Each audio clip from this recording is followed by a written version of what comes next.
자, 그러면 이제, 어제 본 국가직 무선공학 한번 같이 풀어보도록 하겠습니다. 일단 무선공학은 시작하기 전에 문제가, 지금까지 나왔던 문제들 중에서도 그냥 평이했던 문제 같습니다. 근데 문제 분류는 뭐, 그래도, 어디죠? 무선공학 관점에서 나오는 문제들도 그냥 몇 문제 눈에 보이게끔 이렇게 해서 문제 출제 범위는 잘 섞어서 한 것 같고요. 문제 난이도도 어렵지 않게 해가지고 좀 학생들이 역시 시험장에서 그냥 차분하게 풀었으면 많이 맞출 수 있었던 그런 문제였던 것 같습니다. 그래서 아무튼 고득점을 하셨길 바라면서 풀이를 하도록 하겠습니다. 자, 1번요. 안테나 이덕의 단위로서 사용할 수 있는 거 돼가지고 맨날 이야기했던데, 안테나에서는 절대 이덕과 상대 이덕이 있다. 안테나 이덕 하면 이 두 가지를 구별하면 되고, 그죠?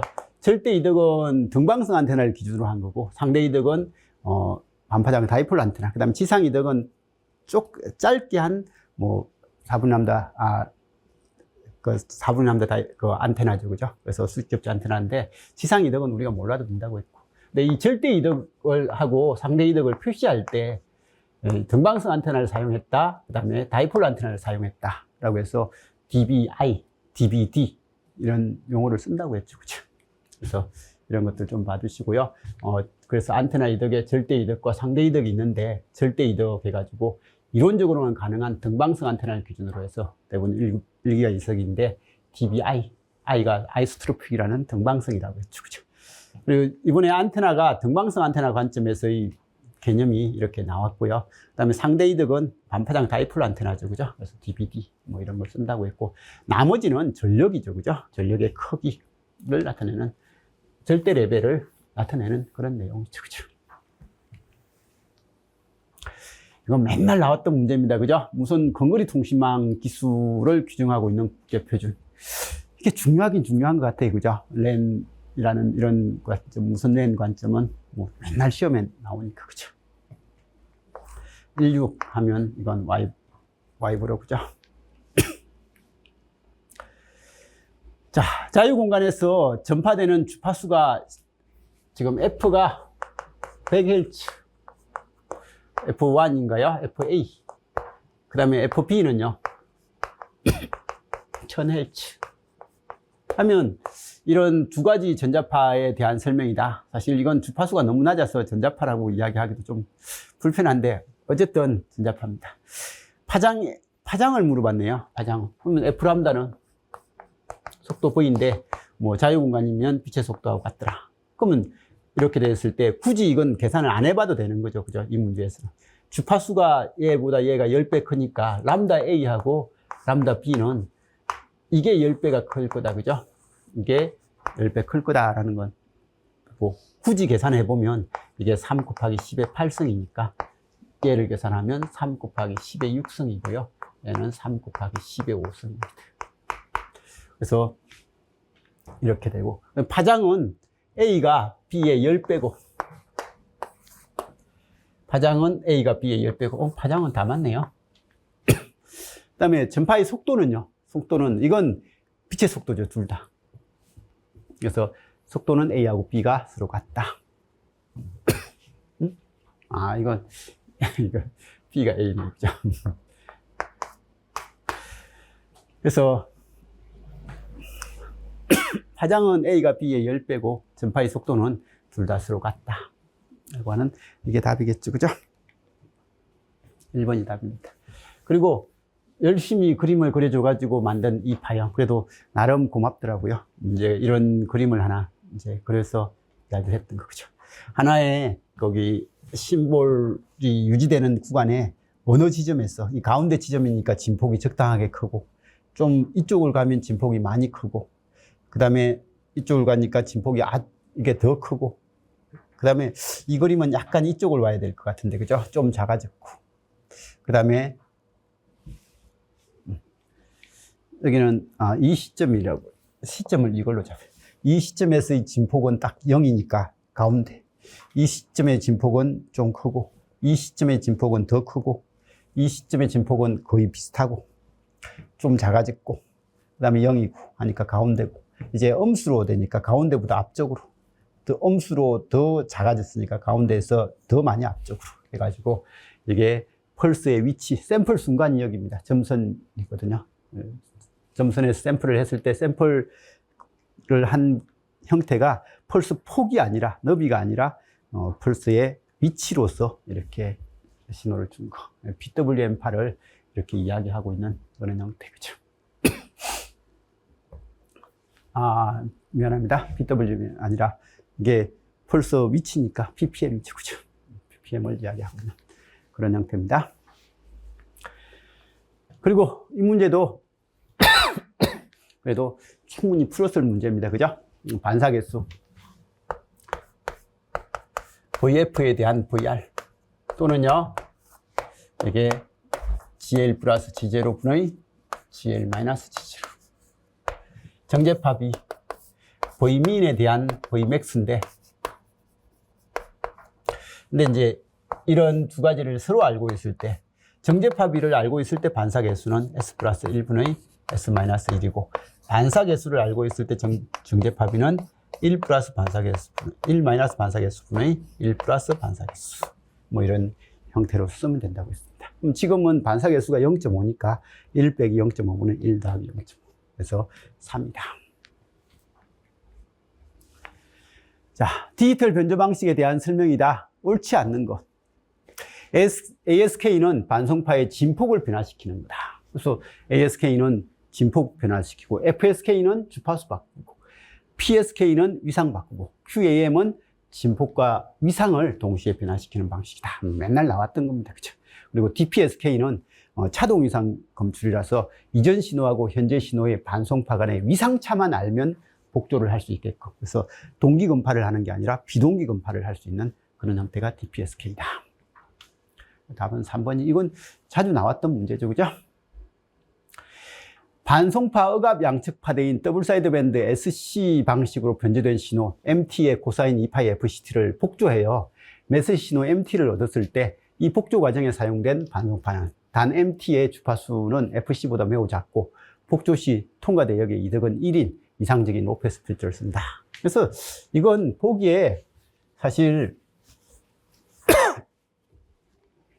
이게 하나 있었으면 더 좋았을 걸, 그죠? 그냥 코사인 2파이 FCT. 이것도 하나 있었으면 좋았을 것 같은데, 뭐, 요런 것들은 사실, 뭐, 우리가 지금까지 본 적도 없잖아요. 그죠? 그래서 이게 MT하고 코사인 2파이 FCT라는 이 반송파, 신호파하고 반송파가 곱해져가지고, 그죠?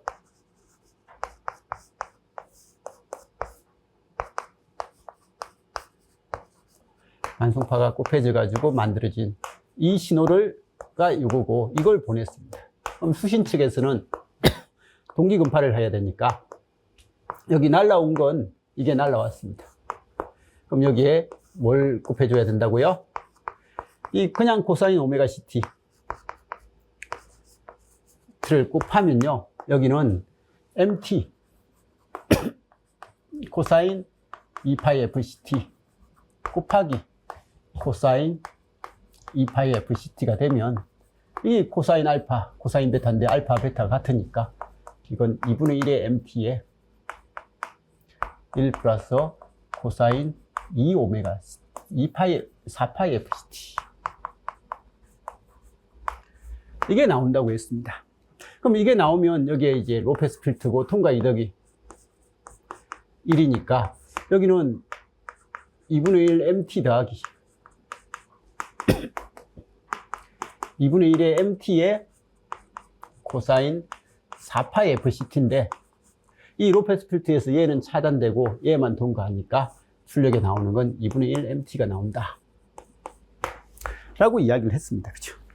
그럼 이제 이렇게 됐는데 지금 문제는 요게 들어왔을 때 여기에 2를 곱해서 하면 여기가 2가 되면 2 곱하기 2분의 1 하니까 이게 2분의 1이 없어지더라. 그럼 이건 나오는 건 MT 더하기 MT의 코사인 4파이 FCT가 되고 그러면 이거 제거되고 요것만 나온다. 그래서 출력에는 MT만 나오는 경우를 이야기했으니까 여기 곱해주는 값이 2가 곱해져야 된다. 이거 수업 시간에 많이 했습니다. 여기 2를 곱해줘야만 된다.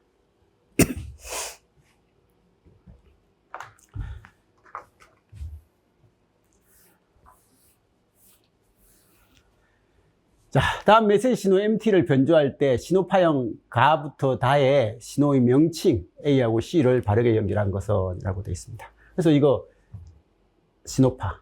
여기는 이걸 해서 어떨 때는 이렇게 되고 어떨 때는 이렇게 되니까 얘는 그냥 위상이 그대로 유지되는 어떤 신호를 곱한 거예요. 그죠? 그럼 신호를 곱했을 때, 얘하고 얘를 보니까, 1일 때는 주파수가 크고 0일 때는 주파수가 작은. 이건 뭐야? FSK.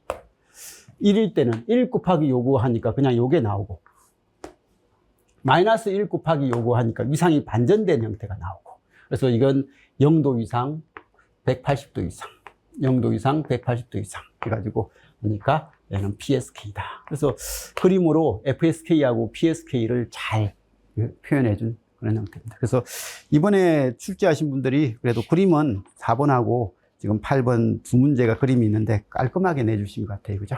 그래서 이건 잘 내준 것 같고, 어쨌든 문제가 어렵지 않게 그냥 기본 개념 정도의 파악이 됐으면 쭉 풀 수 있는 그런 형태의 문제 같습니다. 그죠?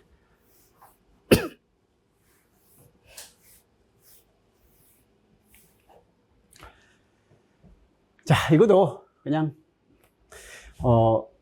펄서 부호 변조의 입출력 신호하고 과정을 순서대로 바르게 나타내는 거. PCM 과정, 그죠?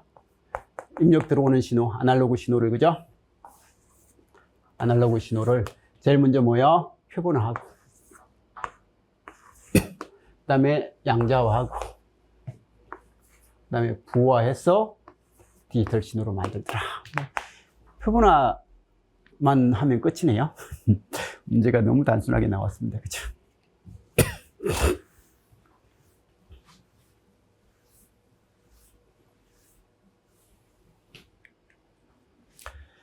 자, 이 문제가 제가 문제를 보자마자 이건 등방성 관점으로서 이야기됐고 전방향성이라고 해가지고 순간 이게 답이 두 개가 되지 않겠나라고 해가지고 이 제기를 하라고 했거든요.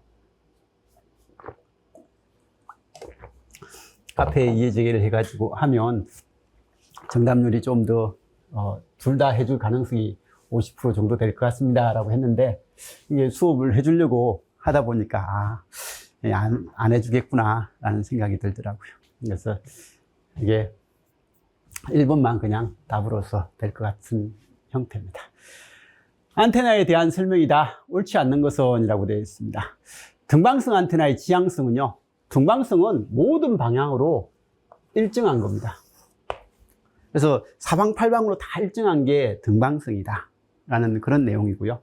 그래서 등방성이라서 이런 형태. 그래서 지향은 어떤 특정 방향으로 세게 나오는 게 없으니까 지향성 개수는 항상 1입니다. 1보다 크다가 아니라 항상 1입니다. 1이다 라고 한번 봐주시면 되고요. 그 다음에 이제 다이폴 안테나, 여기 전방향성이 있고요. 수업 시간에 요즘은 좀 덜 했던 건데 예전에는 항상 열심히 이야기했던 내용이거든요. 전방향성은 모든 방향으로 일정한 거고 등방성도 모든 방향으로 일정한 거잖아요. 그죠? 그럼 등방성은 그 모든 방향이 위, 아래, 앞, 뒤 뿐만이 아니라 모든 사방으로 다요. 이렇게 되면 일정하면 등방성이고요. 그죠? 그래서 점원 안테나는 등방성입니다. 근데 이제 전방향성 할 때 우리가 제일 많이 이야기하는 건 이거예요. 수직접지 안테나. 수직접지 안테나는 수직면에서 보면 이쪽 방향으로 가고요. 그 다음에 이제 딱 잘라서 수평면에서 보면 모든 방향으로 일정하잖아요. 그죠? 그래서 이 전방향성은 어떤 한쪽 방향에 대해서는 지향성을 가지는데, 그러니까 수직에서는 지향성을 가지는데 수평에서는 무지향성 형식을 띠는 거 하면 이게 전방향성입니다. 그래서 전방향성의 기본 개념이거든요. 그래서 이게 제가 다이폴 안테나를 했을 때 수평 다이폴을 기본으로 많이 쓰니까 수평 다이폴은 이게 수평으로 쓰면 이쪽 수평면에 대해서는 이쪽으로 잘 가고 이쪽을 잘 가요. 이쪽을 잘 가고 이쪽을 잘 가니까 이건 팔자 지향이고요. 그 다음에 이제 이게 땅에 건접돼 있을 때는 이게 무지향성이 안 됩니다. 근데 저 높은 하늘에 있다고 가정을 하면요, 이게 무지향성이 될 가능성이 있거든요. 그래서 이것 때문에 수평 다이폴을 많이 쓰기 때문에 이게 무지향성에 해당되는 전방향성은 안 만들어질 거다. 근데 만일에 수직이면 가능은 하거든요. 수직이면 가능한데 수평일 때는 안 만들어질 거다라고 해서 이의 제기를 하라고 했습니다. 그래서 일단은 한번 해보시기 바랍니다. 그래서 이제 50% 이상이라고 했는데 제가 답을로서 인정해 줄 가능성은 한 30% 정도밖에 안 될 것 같습니다. 근데 이제 이게 다이폴 안테나를 수직으로 놓으면요, 수직 다이폴 안테나를 하면 어쨌든 땅에 대해서 이렇게 돼 있는 형태가 하늘에 떠 있으니까 이쪽 방향은 일정하잖아요. 그죠?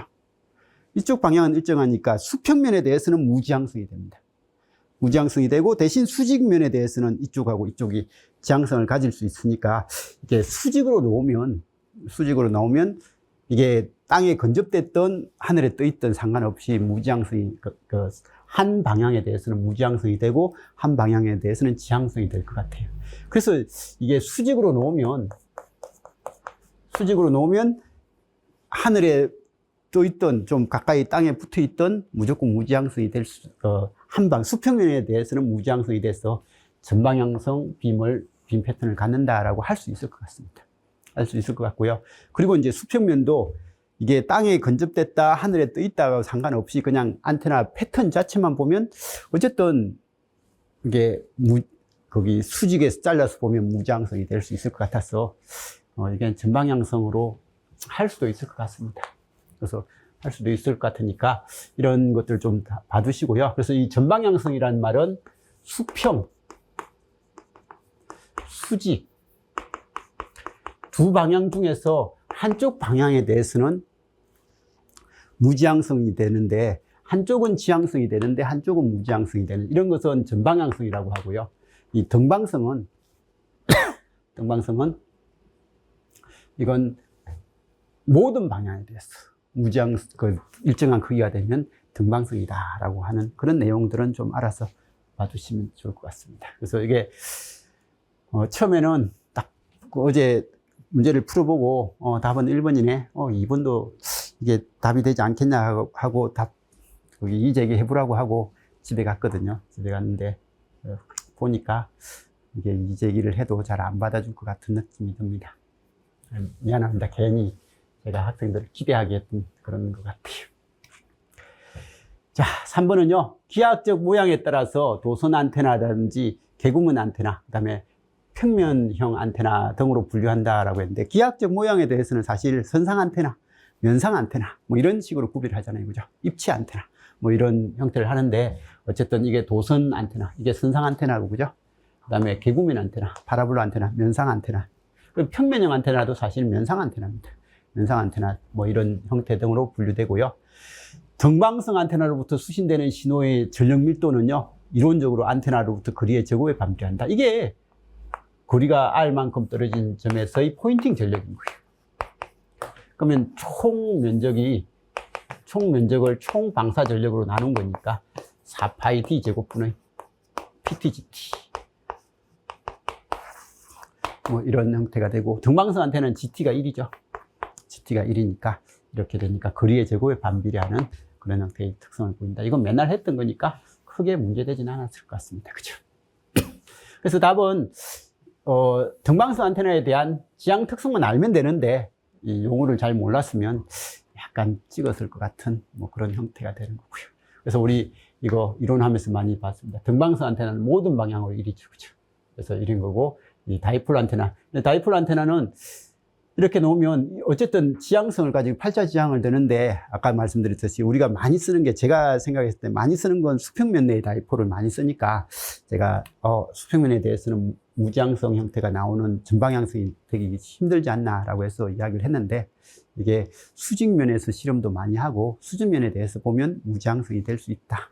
라고 하는 그런 형태가 돼서 그냥 이야기를 한 겁니다. 그래서 어쨌든 그렇다라는 것 정도는 봐주시고요. 그래서 지향성 개수가 크면 이게 안테나 이득이 큰 거다. 이 DBD, 다이폴 안테나에 대해서 DBI, 절대 이득의 관계, 뭐 이런 것들도 한번 이야기했던 거고요. 이 지향성 해가지고 지향 개수라고 나왔던 이런 형태도 한번 봐주시고요. 그랬을 때 등방성 안테나의 지향도는 항상 1이고요. 다이폴 안테나를 사용을 하면 이런 식이 된다라는 것 정도는 좀 봐주시기 바라고요. 그래서 이 그림도 우리가 많이 봤던 그림입니다. 그죠? 그래서 우리 용어를 한번 보자라고 해서 지향성이 없는 것, 대표적으로 무지향성이라고 할 때 이 옴니 디렉셔널이 있고 아이소트로픽이 있습니다. 등방성은 모든 방향, 이건 점원 안테나고요. 아까 전에 옴니 디렉셔널, 이 수직 접지 안테나 같은 경우에는 수직면에 대해서는 지향성을 가지지만 딱 잘라서 수평면에 대해서는 무지향성 형태를 띠는 이런 것을 전방향성이라고 그렇게 이야기를 합니다. 그래서 지금 전방향 안테나라고 했던 게 다이폴 안테나를 수직으로 놓았을 때는 수평면에 대해서 무지향성을 이룰 수 있으니까 맞다고 2번이 맞는 보기가 될 수 있을 것 같습니다. 그리고 수평면에 놓아도 땅에 건접됐다 뭐 그런 거 없이 그냥 개념적으로만 보면 어쨌든 한 면에 대해서는 무지향성이 될 수 전방향성이 될 수 있으니까 그래서 이런 용어를 쓸 수 있을 것 같긴 합니다. 그래서 전방향 안테나, 수평 방향의 다이어그램에서 360도 균일하게 되는 안테나, 종종 무지향성 안테나라고 하는데 이런 것들이 이제 전방향 안테나다라고 그렇게 이야기를 합니다. 그리고 기하학적 모양에 따라서 선상 안테나, 면상 안테나, 뭐 개구면 안테나 또는 평면형 안테나 뭐 이렇게 이야기를 하더라. 그 반사판 안테나도 있고 배열 안테나도 있습니다. 자, 다음 주파수 값 중에서 가장 큰 값은이라고 되어 있습니다. 평상시에 거기 기초전기전자 하면서 그죠? 1장 딱 끝나고 표 이야기할 때 이거 외웁시다 라고 이야기했는데 출제자가 어쨌든 거기에 대해서 문제를 냈습니다. 이건 예전에 산업기사에서는 거기 산업기사가 아니라 그 국무원에서는 아토 뭐 해가지고 작은 값에 대한 범위도 나왔는데 큰 값은 지금까지 잘 안 나왔거든요. 큰 값은 잘 안 나왔는데 이 큰 값에 대한 것들이 나왔습니다. 그죠? 큰 값에 대한 것들. 그래서 예전에는 피코, fem토, 뭐 fem토는 요즘은 당연히 쓰는 거고요. 아토라고 그렇게 하고 잽토, 뭐 아직까지 잽토는 나온 적 없죠. 욕토도 나온 적 없는 이런 형태인데 지금은 큰 값이 나왔습니다. 큰 값이 나와가지고 나와 있는 게 지금 현재 메가, 킬로, 메가, 기가, 테라까지는 우리가 익숙하잖아요. 그죠? 근데 15성을 페타라고 하는데 이 페타가 있고 엑사, 제타 뭐 이런 형태가 있다라는 것 정도도 보자라고 이야기했는데 저도 사실 잘 안 해요. 근데 딱 보자마자 답이 대문자로 적혀 있으니까 P가 뭐 되지 않겠냐라는 생각은 하고 찾아봤더니 뭐 P가 있긴 하더라고요. 근데 어떤 학생이 P를 피코로 읽더라고요. 피코 아닙니다. 이건 페타라고 이렇게 읽어줘야 되는 겁니다. 그죠? 자, 아무튼 가장 큰 값은 3번이고요. 20dB 정폭된 신호 전력이 2.4W일 때 정폭되기 전에 신호 전력은 몇 mW인가? 자, 이게 20dB예요. 나온 게 2.4W예요. 그럼 여기 들어오는 건 얼마냐라고 했는데 전력이죠. 전력이 20dB면 100배예요. 그러면 100배 커진 게 2.4니까 여기는 24mm인가요?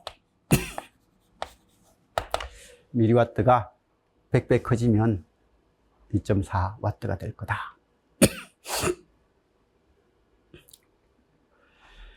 대역폭 B, AWGN 채널을 통해 수신된 신호의 신호대 잡음비를 SNR이라고 이렇게 할 때 이 전송 채널에 통해서 오류 없이 수신될 수 있는 샤논의 채널 용량원이라고 되어 있는데, 그죠? 그냥 푸는 문제가 나왔으면 더 좋았을 걸. 수식으로 탁 줘가지고 나왔는데 너무 우리를 무시한 것 같은 느낌이지만 그래도 풀 때는 아유 아싸 하고 넘어갔겠죠. 그죠? 그래서 이번에는 전공이 이렇게 쉬워가지고요. 전공 공부를 좀 덜 하고 공통 공부를 열심히 한 친구들이 점수가 좀 높을 것 같기도 한 느낌입니다. 이런 문제에 대해서 나왔기 때문에. 그죠? 그래도, 전자는 그래도 그 정도의 난이도가요, 사실은 전공 공부를 조금 해야만 쉽게 풀 수 있는 문제들입니다. 자, 14번. OFDM에 대한 설명이다. 옳지 않는 것은 뭐냐라고 그렇게 물어봤습니다. 단일 반송파 전송 방식보다 등하기 구조가 간단하다. 그래서 이건 맨날 OFDM 할 때 했습니다. 단일 반송파 전송 방식은 이런 모든 주파수에 대해서 이렇게 특성이 이렇게 이상하게 나오면 등하기를 쓸 때 이거하고 반대 특성을 만들어줘야 되니까 이거 구현하기가 힘들어진다고 했어요. 근데 OFDM은 아주 작은 주파수 간격으로 이렇게 나눠 쓰다 보니까 얘가 평탄 특성이 나오니까, 그죠? 등하기 구성을 할 때 아주 수월하게 구성을 할 수 있다라고 이야기를 했죠. 그죠? 자, CP의 길이가 길어질수록 심볼 전송률이 증가한다라고 되어 있는데, 우리가 OFDM에서 CP라는 게 유효 심볼 구간이 이걸 때 가더 인터벌이죠. 그죠? 이걸 크게 하면 한 심볼, 그죠? OFDM 실제 심볼의 길이가 길어져요. 그럼 실제 심볼 길이가 길어지면 RS, 심볼률이 작아지는 거죠. 근데 이게 똑같은 유효 심볼이 있고, 그 다음에 가더 인터벌이 요만큼만 되면 이 부분이 CP하고 똑같은 거니까. 그러면 실제 심볼 길이가 짧아지니까 심볼률이 커질 거라는 거죠. 그래서 이건 우리가 아는 상식이니까 CP의 길이가 길어지면 이게 길어진 거죠. 그러면 TS가 크고 TS가 크면 RS가 작은 거예요. 그래서 심볼률 전송률이 줄어드는 거고. 이게 CP 아니면 GI 가더 인터벌이 작아지면 TS가 작아지고 그러면 RS가 커질 거다. 그래서 2번은 틀렸죠. CP의 길이를 최대 지연 시간보다 길게 설정하면, 그래서 이 CP를 가더 인터벌을 전송 하나의 셀 내에서 최대 전송 지연 시간보다 더 길게 설정을 함으로 해서 이게 ISI를 해결할 수 있다. 그죠? 그래서 최대 전송 지연 시간보다 길게 설정하면 부반송파 간의 직교성이 깨지는 현상을 방지할 수 있더라. 심볼에 보호구간을 삽입하여, 이게 CP나 보호구간은 같은 거죠. 삽입하여 다중경로 채널에 의해서 발생되는 인접 심볼 간 ISI 문제도 해결하고 ICI 문제도 해결할 수 있는 그런 형태. 이거 맨날 했던 내용이죠. 그죠? 그래서 옳지 않은 것은 하니까 2번이 답이 될 것 같습니다. 그죠? 자, 그리고 이제 15번 문제가 그래도 개 중에서 난이도를 준 문제잖아요. 그죠? 그래서 우리 형태에서 난이도를 줘서 이제 14번에 2번 맞죠?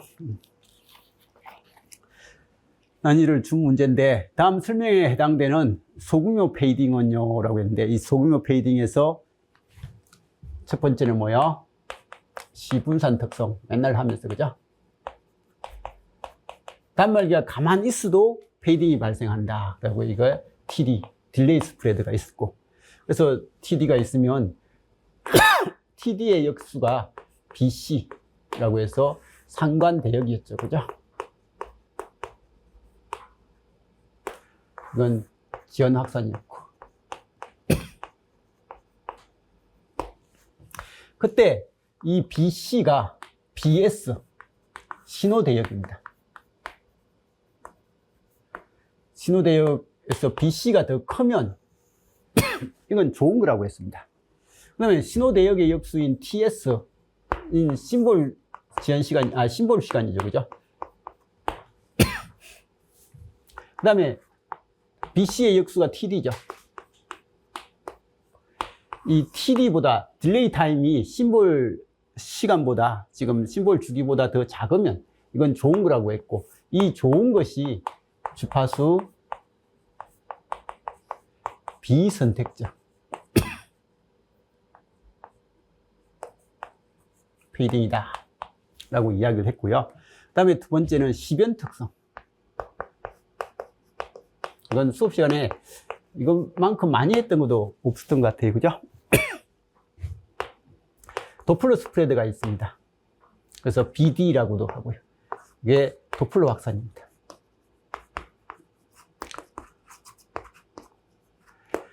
그러면 도플러 확산의 역수값이 뭐예요? TC. 상관 시간이죠. 그죠? 그러면 이때 이 상관 시간 TC하고 역시 신호 심볼 주기 TS를 비교했을 때 상관 시간이 더 크면 일정한 특성을 보여주는 거죠. 그죠? 상관 시간이 더 큰 건 좋은 거라고 했어요. 근데 이게 도플러 확산된 BD하고 신호 심볼의 그 대역폭에서 이 심볼 대역이 더 큰 이런 것은 좋은 거라고 했습니다. 이 좋은 현상이 일어날 때는 이건 시간 비선택적이라고 했어요.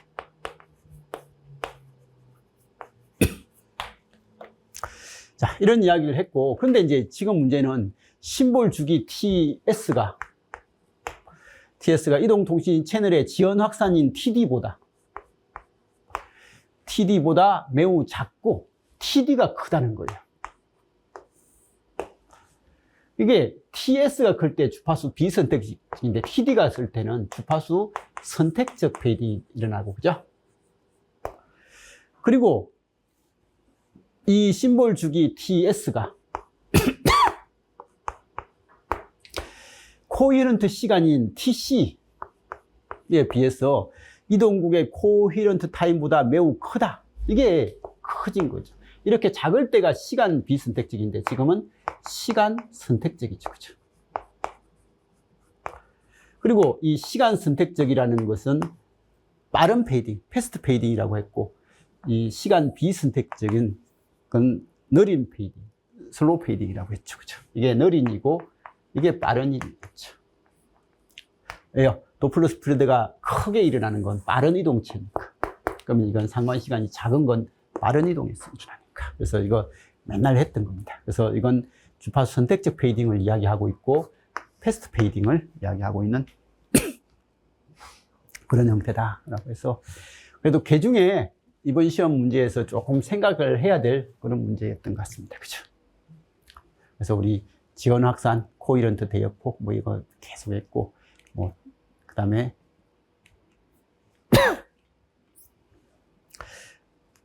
지연 확산으로 인해서 나오는 주파수 선택적, 비선택적이고, 도플러 효과에 의한 주파수 천이에 의해서 코히런트 타임이 나왔다라고 그렇게 이야기를 했던 거, 뭐 이런 것들 충분히 확인할 수 있을 거고, 패스트 페이딩, 슬로우 페이딩 뭐 이런 거 함께 이론하면서 계속 봤던 내용입니다. 정지궤도 위성에 대한 설명이다. 옳지 않는 것은 경사가, 우리가 거기 GPS 위성은 적도 상공으로 도는 게 아니라 이게 이렇게 한 55도 정도에서 이렇게 기울어져서 돈다고 했잖아요. 그죠? 60도 간격으로 이렇게 뚝뚝 뛰어서 놓는다고 했는데, 정지궤도 위성은 적도 상공에 있어요. 적도 상공에 있으니까 경사각이 0도다. 도플러 천이의 영향은 거의 안 일어나죠. 그죠? 정지되어 있는 것처럼 보이니까 일어나지 않는다. 지표면으로부터 약 36,000km고요. 극지방에서는 안각이 커서 수신 품질이 좋아지는 게 아니라 극지방 통신을 할 때는 안각이 거의 0에 근접해서 통신 품질이 아주 나빠져서 우리 정지궤도 위성을 가지고는 극지방 통신을 하진 못한다. 뭐 그렇게 이야기 나왔죠. 그죠? 이게 단점이었습니다. 이 문제도 그냥 위성에 대한 개념만 알면 무조건 풀 수 있을 것 같고요. 자유공간에서 이상적인 두 개의 등방성 안테나 사이의 거리가 1.25km고, 전파의 주파수가 1GHz일 때 경로 손실 LT요. 이건 LT 물어봤습니다. 그죠? 람다분의 4파이D의 제곱이고요. 지금은 주파수로 하는 게 편하니까 람다, F 람다는 속도 V니까 근데 C이고요. 람다는 F분의 C다 라고 해서 C분의 4파이DF 이야기 한 거죠. 그죠? 이 문제는 어쨌든 시험에 빠지는 때보다는 안 빠지는 때가 훨씬 많고요. 지금은 한 문제 나온 느낌인데, 어떤 시험 문제에서는 두세 문제는 두 문제도 나오고 세 문제까지도 나온 적도 있고 막 그렇게 되는 거니까 이 공식은 뭐 모르면 안 된다고 했고요. 그냥 알아서 풀면 되죠. 그죠? C 3 곱하기 10의 8성 4 파이를 지금 이제 3으로 두라고 했나요? T가 1.25km니까 1250. 그 다음에 F는 10의 9성. 10의 8성, 10의 9성이니까 10이고요. 3, 3 없어지고 4 곱하기 1250은 5000이고 그러면 또 10 곱하니까 5만이다. 그럼 제곱이니까 25 곱하기 10의 8성이다. 자, 그러면 이걸 데시벨로 고치라고 했습니다. 그럼 25 곱하기 10의 8성을 10로 그죠? 그래서 이걸 이렇게 해도 되고요. 5 곱하기 10의 4성의 제곱 해가지고 해도 됩니다. 근데 우리는 20 고쳐서 쓰는 걸 익숙하게 쓰니까 10의 8성을 했어요. 그럼 이거 하니까 80dB, 그죠? 이건 5의 제곱이죠. 5 곱하기 5예요. 로그 10의 5, 0.7이니까 제곱이니까 0.7 더하기 0.7. 이렇게 해도 되고, 1.4니까 10 곱하기 1.4는 14. 그래서 84를 해도 되고, 이 넘겨서 계산해도 되고, 이건 계산은 그냥 누구나 할 수 있을 것 같습니다.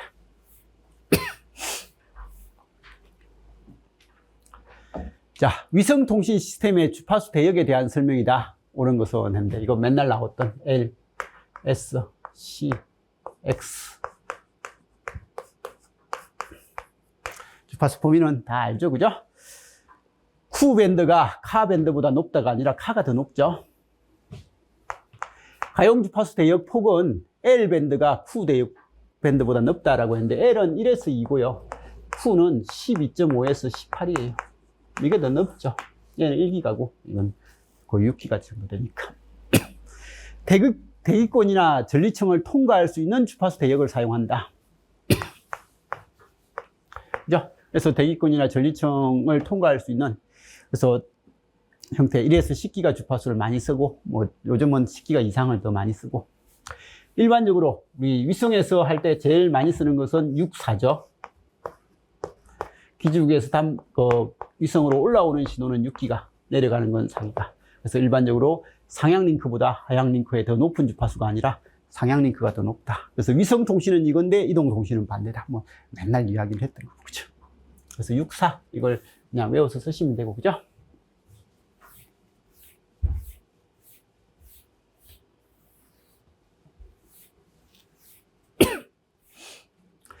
레이더에서 발사된 펄스파가 발사 직후부터 목표물에 반사되어서 돌아오기까지 300 마이크로세크의 시간이 걸렸을 때 목표물까지의 거리는요 하니까 2분의 CT, 이런 공식을 이용해서 푸는 사람도 있을 거예요.